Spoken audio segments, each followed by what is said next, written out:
안녕하세요. 승리한 상 가족 여러분. 오늘은 2월 3일입니다. 저희들 이제 수요일 말씀을 함께 상고해 보도록 하겠습니다. 저희 이번 주 저희들 묵상하기로 한 내용은 복음 사역 가운데 지속적으로 경험하는 고난, 시험은 무엇인가입니다. 우리 고난에 대해서는 저희들 처음에 얘기했던 대로 공동체 안에서의 고난, 그리고 주권자들이 주는 거, 그리고 가정 안에서 시험 또한 거부하는 것도 있지만 타협하는 것도 있었어요. 이 부분을 월요일과 화요일 말씀에 통해서 봤고요. 오늘은 사역의 방향. 이 사역의 방향 때문에 오는 충돌이 있어요. 왜? 사람들이 원하는 것과 하나님의 방향이 다르거든요. 이 내용이 오늘 드러나고 세례 요한의 위치와 또 성도의 축복, 특권이 오늘 드러나게 됩니다. 우리 이 말씀 안에서도 지속적으로 오는 고난, 시험이 무엇인지 상고하는 시간을 가졌으면 합니다. 자, 승리하는 삶은 현재 마태복음을 상고하고 있고요. 2월 달에는 10장에서 19장 말씀을 저희들 상고하고 있습니다. 아시다시피 승리한 삶은 발행이신 박유일 목사님의 구속사로 조망한 성경 연속 강해의 집을 통해서 편집이 되었고요. 이 말씀의 내용을 저희들 축약하고 또 이렇게 연구할 수 있는 방법으로 구성한 것이 승리하는 삶입니다. 그렇기 때문에 리더분들이나 또 이 말씀을 가지고 설교를 준비하시는 분들, 또 이것을 가르치시는 분들은 강해의 집을 참조해 주시기를 부탁드리겠습니다. 마태복음 전체의 구조는 저희들 월요일날 살펴봤기 때문에 오늘은 넘어가지만 여러분들이 항상 전체적인 내용의 흐름이 지금 어디에 와 있고 무슨 내용을 보는지는 저희 연속 강해 설교의 가장 큰 유익 중에 하나입니다. 그래서 이 부분을 항상 같이 묵상해 주셨으면 감사하겠습니다. 이번 주 말씀은 조금 전에 요약했던 대로 우리들이 받는 시험이나 예수님이 받으시는 시험을 통해서 우리들이 받는 시험이나 고난이 무엇인지 알고 승리하는 방법을 아는 것이 이번 주 목표이긴 했습니다. 그러나 이제 전체적인 틀 안에서 또 이 세부적인 내용이 어떤 흐름을 가지고 있는지, 어떻게 우리에게 예수님의 교훈, 천국 복음에 대한 교훈, 구속사의 교훈을 주는지 살펴볼 수 있는 시간을 가졌으면 합니다. 자, 오늘 본문 말씀으로 들어가도록 하겠습니다. 제목은 예수와 세례 요한이며, 잠시만요. 마태복음 11장 1절로 19절 말씀입니다. 우선 말씀을 읽으면서 본문을 이렇게 좀 들여다보는 시간을 갖도록 하겠습니다. 사실 저희들이 지명관계상 본문 묵상하기 문제를 통해서 본문을 이렇게 들여다보는 시간을 갖는데 그 내용만 보기에는 약간 아쉬움이 있어서 제가 박유일 목사님의 강해짐 내용을 조금 더 요약을 해서 이 본문을 읽을 때 설명을 하고 있고요. 이 부분이 굉장히 많은 시간이 투자가 돼서 강의 시간이 좀 긴데 말씀을 전하기 위한 아쉬움이라고 좀 이해를 해주시고 길더라도 양해를 부탁드리겠습니다. 자, 그럼 말씀을 보도록 하겠습니다. 예수께서 12제자에게 명하시기를 마치시고 이에 그들을 여러 동네에서 가르치시며 전도하려고 거기를 떠나가시니라. 자, 제자들을 파송한 그 말씀이 있었고 파송하기 위해서 준비시키고 그에 대한 상급까지 어제 설명하고 이제 가르치시며 전도하기 위해서 떠나세요. 근데 이제 요한 그 장면이 요한에게로 변하게 됩니다. 요한이 옥에서 그리스도께서 하신 일을 듣고 자, 어떤 일을 들었을까요? 우선 여러 가지 일이 있을 수 있죠. 예수 그리스도의 사역의 특징이 방향이 솔직히 세상하고는 좀 다른 거예요. 왜냐하면 세상 주권자들과 이렇게 잘못된 사람들을 향해서 갔던 거기보다는 죄인들과 연약한 사람들을 통해서 갔거든요. 근데 이것은 우리가 앞에서 살펴봤다시피 예수님의 사역의 중심은 구속이었어요. 하지만 많은 사람들은 어떤 방향을 원했죠? 개혁을 원했고, 그리고 독립을 원했고, 통치를 원했어요. 자, 엄밀하게 보면 좀 다른 방향이 있었던 거죠. 그래서 제자들을 보냈어요. 특히 어떤 일이 있었나요? 이 일이 있기 전에 저희들 이번 주에 상고한 말씀을 좀 잠깐 다시 한번 드려보도록 할까요? 예수님께서 죄인들과 함께 했을 때 어떤 일이 벌어졌었죠? 혹시 잠깐 묵상을 하면서 기억을 해보시겠어요? 세례 요한의 제자들이 그때 예수님을 찾아왔었어요. 찾아와서 뭐라고 얘기하나요? 우리들은 금식하는데 왜 예수님과 제자들은 금식하지 않습니까? 라면서 9장 14절에서 이 금식하는 문제로 예수님께 직접 컴플레인을 했어요. 뭐죠? 전통을 지키지 않는다는 의미가 강한 거죠. 자, 이때도 우리가 이 말씀을 상고할 때도 잠깐 얘기를 했었는데 예수 그리스도께서 왜 오셨고 누구신지를 구약의 말씀을 통해서 이미 가르쳐 줬는데 지금 이 예수님을 받아들일 수 없는 거거든요. 예수님이 오셨음에도 불구하고 예수님을 외면하고 자기들의 신앙생활의 중심이 옮겨지지가 않는 거예요. 예수님으로, 말씀으로. 그래서 새 포도주는 새 부대에 담아야 된다. 옛사람을 버리고 새 사람을 입어야 되는 거거든요. 그런데 제자들은 여전히 이 부분에 대해서 돌아가서 세례 요한에게 얘기를 했겠죠. 그래서 다시 물어보게 하세요. 예수께 여짜오되 오실 그이가 당신이오니까 우리가 다른 일을 기다리오리까. 자, 이 부분에 대해서 두 가지 해석이 있어요. 두 가지 다 의미가 있는데 어떤 식으로 봐야 될까요? 우선 두 가지 의미는 실제로 예수님의 개혁의 방향에 대한 세례 요한의 의문이에요. 하나님의 일이 과연 이루어지고 있는 것입니까? 당신이 메시아로 오셨는데 지금 하시는 일을 보면은 그 일을 이루시는 걸로 보이지 않습니다. 라는 것이 첫 번째 의미이고, 두 번째는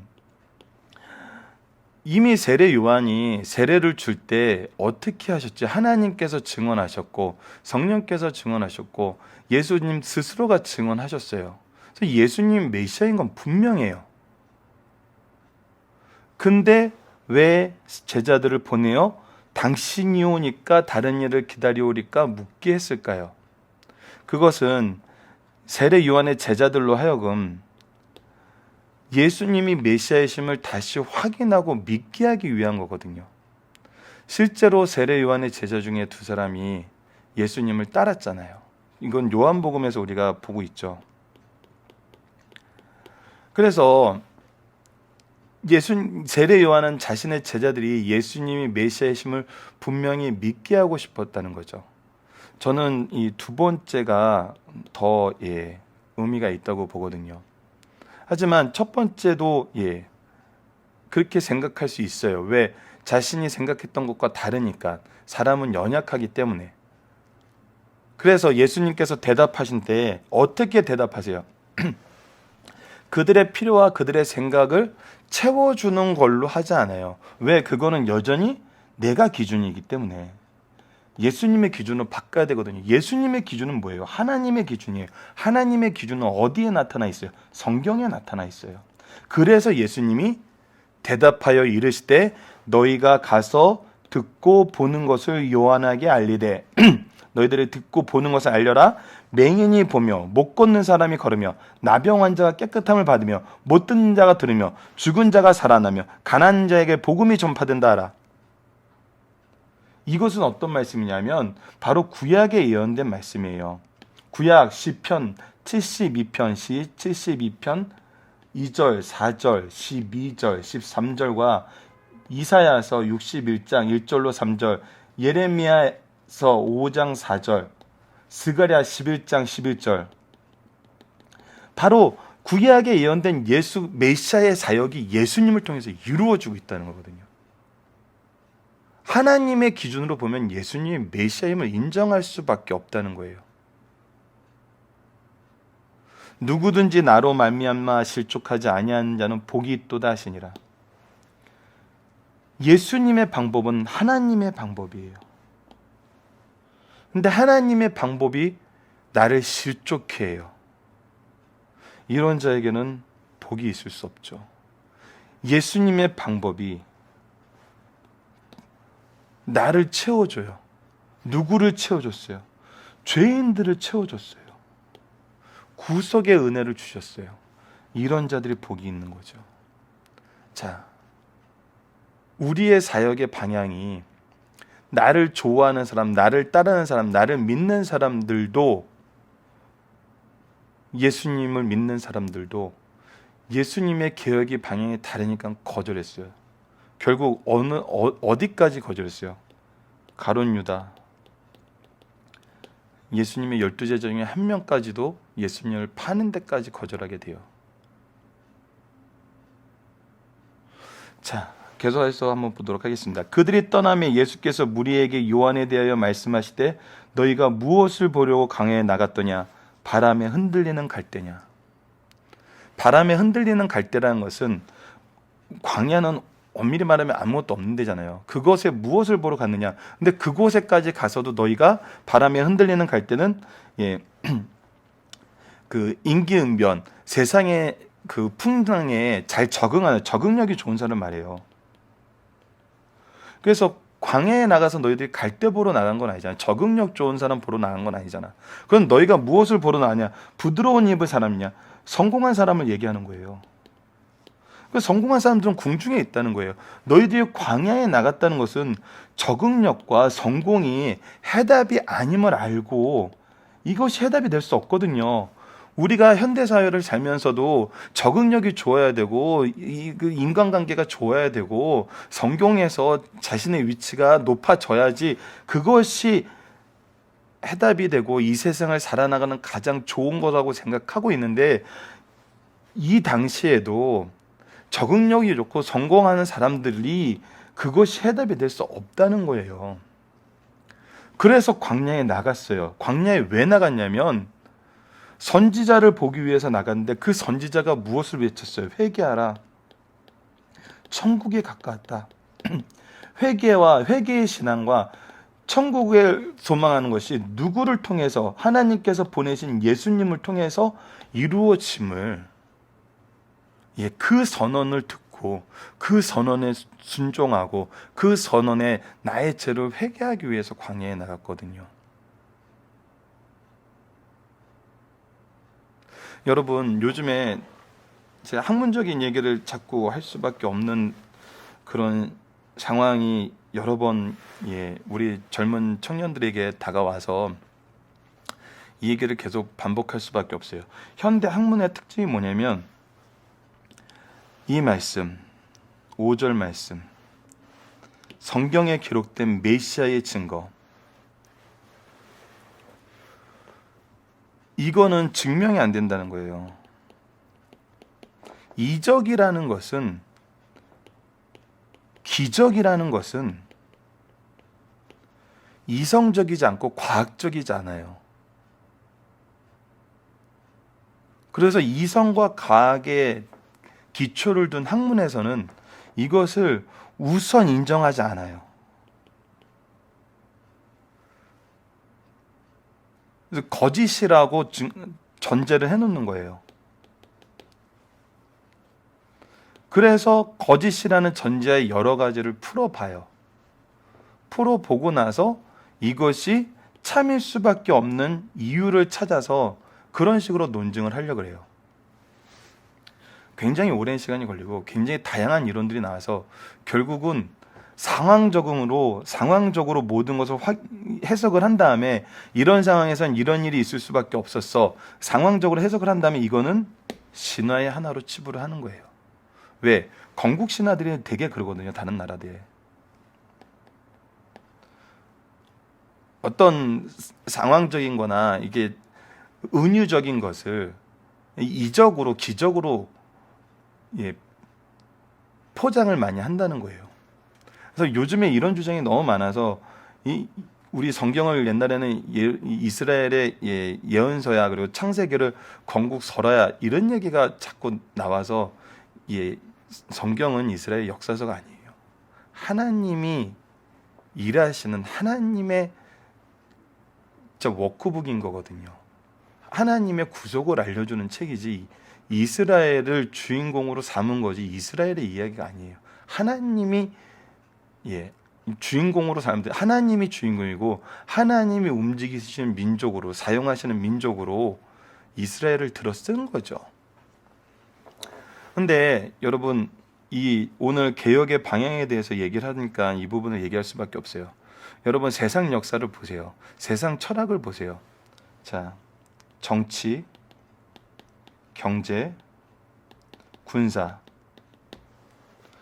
세상 철학이나 세상 어떤 이 이데올로기는 정치, 경제, 군사와 연합하지 않고서는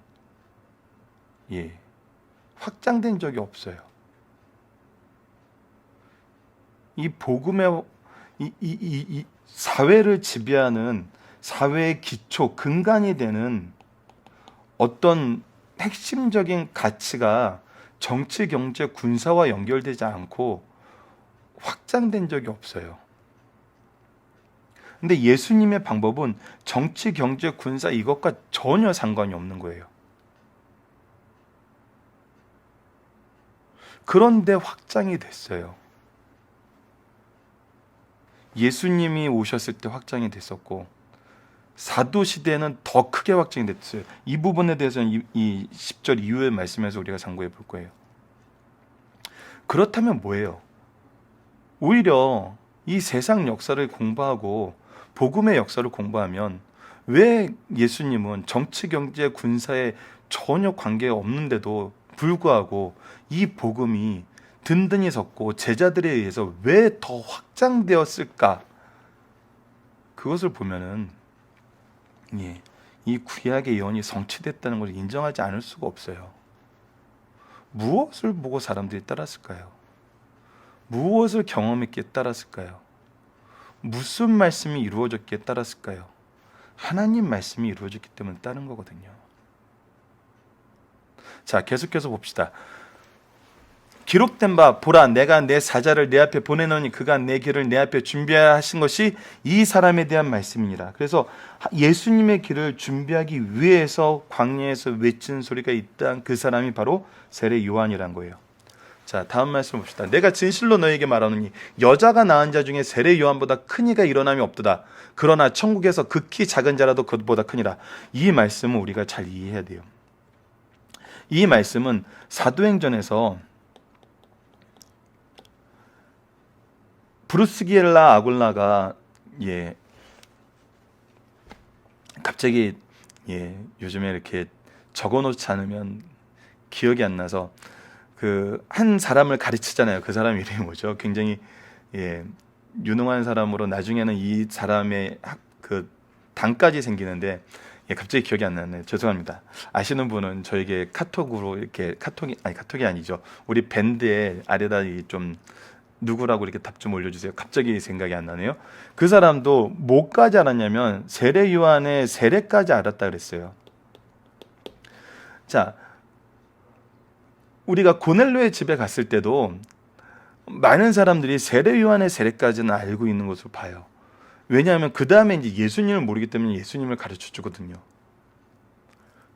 자, 이 말씀을 봅시다. 내가 진실로 너에게 말하니 여자가 낳은 자 중에 세례 요한보다 큰 이가 일어남이 없다. 이 얘기는 뭐냐면 모든 선지자들이 누구를 가르쳐 주고 있었어요? 예수님을 예표하고 있었어요. 예수님, 메시아가 오심을 예표하고 있었어요. 근데 이 선지자들은 예수님을 봤어요? 못 봤어요? 못 봤어요. 근데 세례 요한은 직접 보고 이분이 메시아이심을 증거하는 세례를 통해서 하나님의 일이 온전함을 선언을 했어요. 그렇기 때문에 과거의 모든 선지자보다 세례 요한이 클 수밖에 없어요. 그러나 천국에서는 극히 작은 자라도 그보다 크니라. 천국은 두 가지 의미가 있죠. 우리가 앞으로 갈 천국이 있지만 예수님의 통치의 상징인 교회가 세워지는 이 교회의 성도를 얘기하기도 하거든요. 근데 그들은 극히 작은 자라도 세례 요한보다 크대요. 자, 이것을 이제 우리가 또 우리의 공로나 우리의 위치를 이렇게 격상시키는 걸로 보면 안 돼요. 왜 극히 작은 자라도 그보다 크죠? 선지자들은, 과거의 선지자들은 예수님을 보지 못하고 했지만 세례 요한은 예수님을 직접 보고 그분에게 세례를 베풀었어요. 그분의 하시는 일을 직접 보고 듣고 증언까지 했어요. 즉 예수님을 얼마나 알고 바로 아느냐가 여기서 크다라는 기준이에요. 그렇지만 이 세례 요한도 무엇은 경험하지 못했어요. 예수님의 부활은 경험하지 못했어요.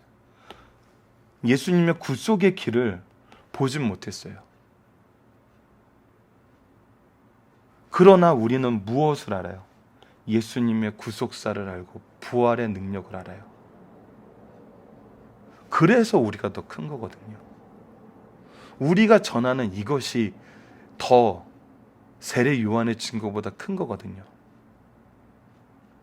세례 요한의 때부터 지금까지 천국은 침노당하나니 침노한 자는 빼앗으리라. 바로 예수님을 알고 예수님을 소유하고 싶고 예수님을 만나고 싶고 예수님과 함께하고 싶은 자들에게 천국은 침노당한다는 거예요. 모든 선지자와 율법이 예언한 것은 요한까지나 만일 너희가 즐겨 받을진대 오리라 한 엘리야가 곧 이 사람이니라. 바로 예수님이 구약에 예언된 엘리야라는 거예요. 왜 엘리야라고 얘기했냐면 이 시대가 너무나 많은 배반과 제약이 만연한 시대였어요. 그래서 엘리야 때가 온다고 얘기했던 것처럼 바로 예수님이 엘리야, 구약에 예언된 그 엘리야로 우리가 보고 있는 거죠. 귀 있는 자는 들을지어다. 자, 이 세대를 무엇으로 비유할까? 비유하건대 아이들이 장터에 앉아 제 동물을 불러 이르되 우리가 너희를 향하여 피리를 불어도 너희가 춤추지 않고 우리가 슬피 울어도 너희가 가슴을 치지 아니한 것 같도다. 자, 불러서 예수 그리스도를 소개하고 예수 그리스도에 대해서 얘기를 하는데 전혀 감흥이 없어요.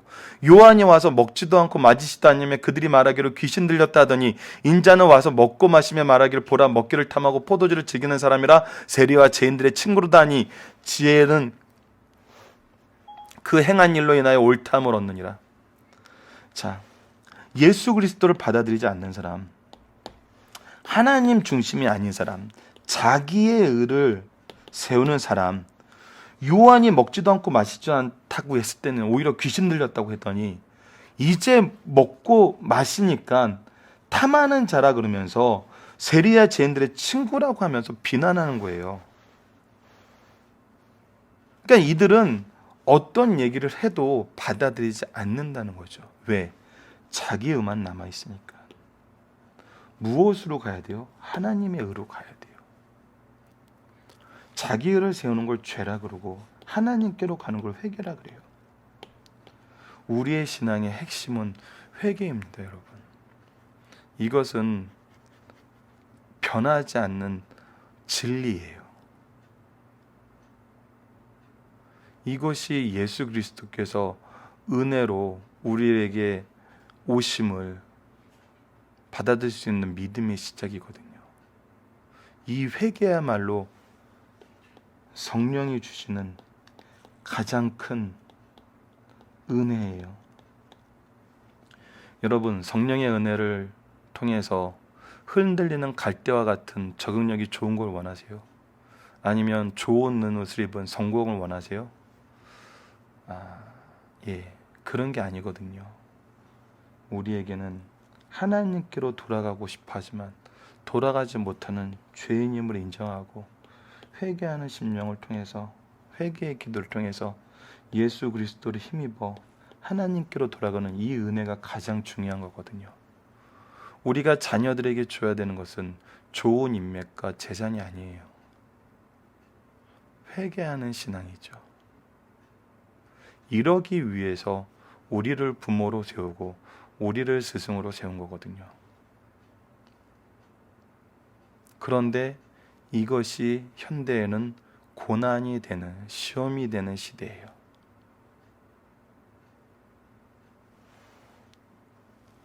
자, 본문의 묵상하기를 간단하게 보고 앞부분에서 설명이 대부분 됐기 때문에 간단하게 보도록 하겠습니다. 요한은 어디 있으며 예수님은 누구에게 보냈나요? 요한은 옥에 갇혔고 그리스도께 하신 일을 듣고 제자들을 보냈어요. 요한의 제자들이 물은 것은 무엇이며 예수님은 무엇을 근거로 그것을 대답했나요? 진짜 메시아이심을 물어봤어요. 그런데 예수님은 성경을 근거로 이것을 대답했어요. 예수님으로 말미암아 실족한 사람이 생기며 실족하지 않은 자가 복되다는 의미는 무엇인가요? 예수님을 하나님의 말씀대로 오셨고 하나님의 일을 하세요. 하나님의 기준으로 오는 사람은 복이 있고 그렇지 않은 자는 복이 없다는 거예요. 그런 사람들은 실족하게 된다는 거예요. 여자가 낳은 자 중 세례 요한은 어떤 자라고 평가하시고 천국을 소유한 자들에 대해서 어떻게 평가하시나요? 가장 크다고 얘기했어요. 왜? 예수 그리스도를 전했기 때문에. 그러나 성도들은 무엇까지 전해요? 예수 그리스도의 고난과 부활까지 전해요. 죽음과 부활하심을 전해요. 이것이 크다는 거거든요. 예수님의 공생에는 유다 백성에게 환영과 배척의 쌍곡선을 시종이 이루고 있다. 공생의 초기부터 환영이 교차되었으나 11장, 12장에서는 반대가 본격적으로 시작돼요. 반대의 중심 세력은 바리새인들과 서기관들로 유대주의자들이었어요. 또 지역적으로 볼 때 요한복음에서는 유대 지방에서 발생한 사건을 중심으로 다루고 있고 공간복음에서는 갈릴리 지방에서 발생한 사건을 중심으로 다루고 있어요. 이런 입장에서 마태복음 11장, 12장은 갈릴리에서 발생한 일로 11장에서는 반대의 징조를 조성한 몇 가지 사건을 말씀하신 후에 12장에서는 직접적인 반대의 사건을 기록하고 있어요. 이런 맥락에서 11장은 다음과 같이 분류됩니다. 첫 번째 1절에서 19절 오늘 말씀이죠. 세례 요한의 제자들의 질문에 자신이 메시아이심을 말씀하신 후 요한의 위치를 밝히신 것이고, 내일부터 볼 말씀은 다각적 증언을 통해서 예수가 메시아이신 것을 보여도 불신한 고라신, 벳세다, 가버나움 등의 믿지 않는 도시의 심판을 선언하신 말씀이며, 세 번째는 메시아께서 자기 백성을 초대하심이 기록되어 있습니다. 오늘의 중심사상은 좀 여러 가지로 구성되어 있습니다. 쭉 보도록 하겠습니다. 인생에서 가장 중요한 것은 메시아를 바로 알고 믿고 고백하는 거예요. 이것이 기준이에요. 다른 것이 기준이 될 수 없어요. 요한은 예수님께서 메시아이심을 이미 믿고 의심 없이 증거한 사람이에요.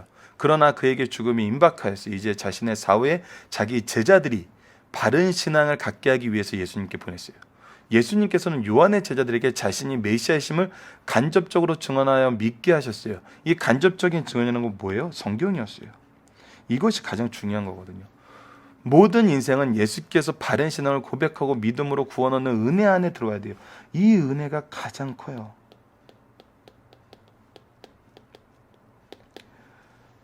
이 은혜를 주시기 위해서 정말 5장부터 이 7장까지 상상선을 주시고 8장에서 이적을 보여주신 거거든요. 성도는 신앙의 근거를 성경에 두고 성경을 신앙의 교과서로 삼아야 해요.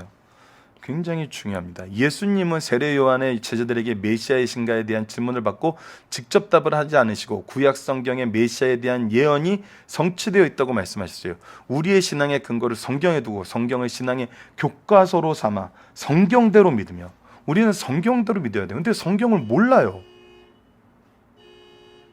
성경을 알게 하기 위해서 우리 승리한 삶이 지금 이렇게 말씀 중심의 운동을 하는 거거든요. 또 말씀과 일치한 삶은 의의 열매를 맺게 되면 경험해요. 성경은 역사하는 힘이 있어요. 성령의 일하심이 언제나 함께하고 있어요. 그래서 경험하게 돼요. 3번, 예수님에 대한 증언을 듣고 실족하지 않고 받아들인 자는 복이 있다. 가장 엄숙한 경고와 축복을 경험한 말씀으로 예수님에 대한 소식, 복음을 듣고 실족, 의심, 거부하지 않고 구원 얻는 자는 가장 지혜 있는 자예요. 이게 참된 지혜거든요. 이를 듣고 실족하는 자는 가장 불행한 사람이에요. 예수님이 왔는데 보려 하지 않아요. 함께하려 하지 않아요. 불었는데 들으려 하지 않아요. 만졌는데 거부해요. 예수님에 대한 증언, 복음을 듣고 받아들인 자는 금세와 내세에 가장 복이 있는 사람이란 것입니다. 4번, 예수님은 요한의 위대성을 입증하시고 신약의 성도들이 누릴 특권의 우월성을 가르쳐주셨어요. 예수님께서는 요한을 여인이 낳은 자 중에 가장 위대한 자라고 평가하심으로 요한의 권위를 높여주셨어요. 오늘도 자기 사명을 충성스럽게 감당하는 자들에게는 세상에서는 인정치 않아도 누가 인정하세요? 주님께서, 하나님께서 인정하시면서 가장 진실한 종이라고 평가하세요. 동시에 신약 성도들이 누릴 특권의 우월성도 가르쳐주고 있어요. 요한이 구약시대 모든 선지자보다 우월한 것은 선지자의 궁극적 사명인 메시아를 증거하는 것 때문이었어요. 구약의 선지자는 예수님을 멀리 바라보면서 증거했는데 요한은 메시아를 직접 보면서 증거했어요. 그러나 신약의 성도들은 보혜사의 내주하심으로, 성령의 내주하심으로 예수님의 십자가와 부활을 내 신령한 의미로 확연하게 깨닫고 믿고 증언한다는 거예요. 그래서 더 우월하다는 거예요. 그러므로 오늘 성도들은 어떤 지위와 특권 속에 있는가를 깨닫고 더욱 충성스럽게 살 것을 가르쳐 주시는 말씀입니다. 어느 시대나 영적으로 무지하고 무능한 사람들이 있다는 거예요. 예수님께서 당시 유대 지도층 인사들의 영적 무지한 무능을 강력히 성토하셨어요. 요한이 회개의 세를 외쳐도 기쁨이 없었어요. 예수님께서 은혜의 복음을 전하여도 엄한 규율이 없다며 거부하였어요. 이 시대에도 지혜 있다는 자들이 말씀 안에 아무런 반응이 없어요. 아무런 반응이 없어요. 이 모두는 영적인 면에 너무 무지하고 무능하기 때문이에요. 우리가 영적인 것을 바라보지 않아요. 신령한 것을 사모하지 않아요.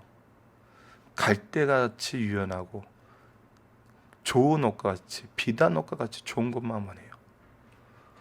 하지만 그것이 해결책이 안 되는 것은 헛되고 헛되니 모든 것이 헛되도라는 전도서의 말씀처럼 하나님 외에는 해결이 없어요. 그것을 깨닫는 자가 지혜로운 자고, 이 지혜로 하나님께 돌아가고자 하는 회개의 기도가 우리에게 가장 큰 은혜라는 거죠. 이것이 또 복음의 핵심인 거거든요. 예수 그리스도를 아는 것이. 우리 성도들은 이러한 악습을 담지 말고 참 진리 안에서 영적인 지혜와 능력을 행사하며 살 것을 가르쳐주고 있습니다. 참된 지혜자는 복음에 대한 반응으로 알 수 있어요. 자기 죄로 회개하고 중생의 경험이 없는 자들은 그 심령이 사악할 뿐 아니라 때로는 어떤 사건, 특정 영적인 일에 매우 왜곡된 사고와 행동을 하게 돼요. 그래서 예수님은 뭐라 그래요? 사탄의 교수라 그러잖아요. 예수님 시대의 참된 지혜는 요한을 통해 선포되고 예수님께서 성취하신 참된 진리를 받아들임으로 알 수 있어요.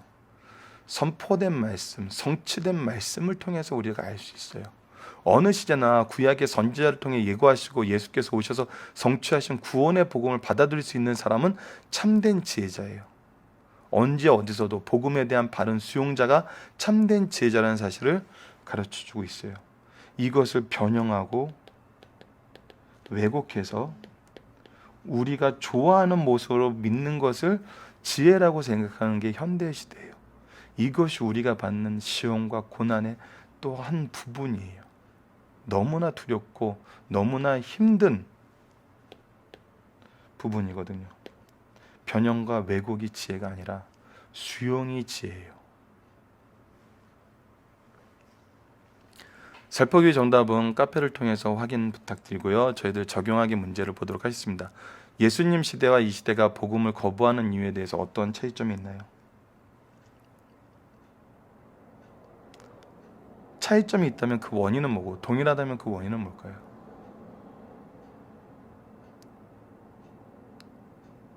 복음을 찾는 이유는 비슷한 것 같아요. 왜? 적응력이나 갈대와 같은 적응력이나 비단옥과 같은 그런 것이, 또는 그런 사람들이 해결책이 되지 못하기 때문이거든요. 그러나 하나님은 해결책이 되셨어요. 근데 거부하는 이유는 오히려 아이러니하게도 이것이 해결책이 안 된다고 찾아와서 믿었는데 내가 원하는 해결책은 여전히 갈대와 같은 유연성이고 비단옥과 같은 성공이라는 거예요. 이것이 굉장히 복합적으로 우리 시대에 있는 것을 볼 수 있습니다. 말씀을 기초로 기도하기를 통해서 말씀을 마치도록 하겠습니다. 하나님, 우리의 뜻이 주님의 뜻과 일치하게 하여 주시고 구속을 이루시는 예수님의 방법이 하나님의 예언하시고 이루시고 뜻하시는 바임을 바로 알고 바로 실천하며 주의 제자로서 구속사의 능력 있는 일꾼으로 이 시대를 이기게 하여 주소서. 예수님 이름으로 기도드립니다. 아멘.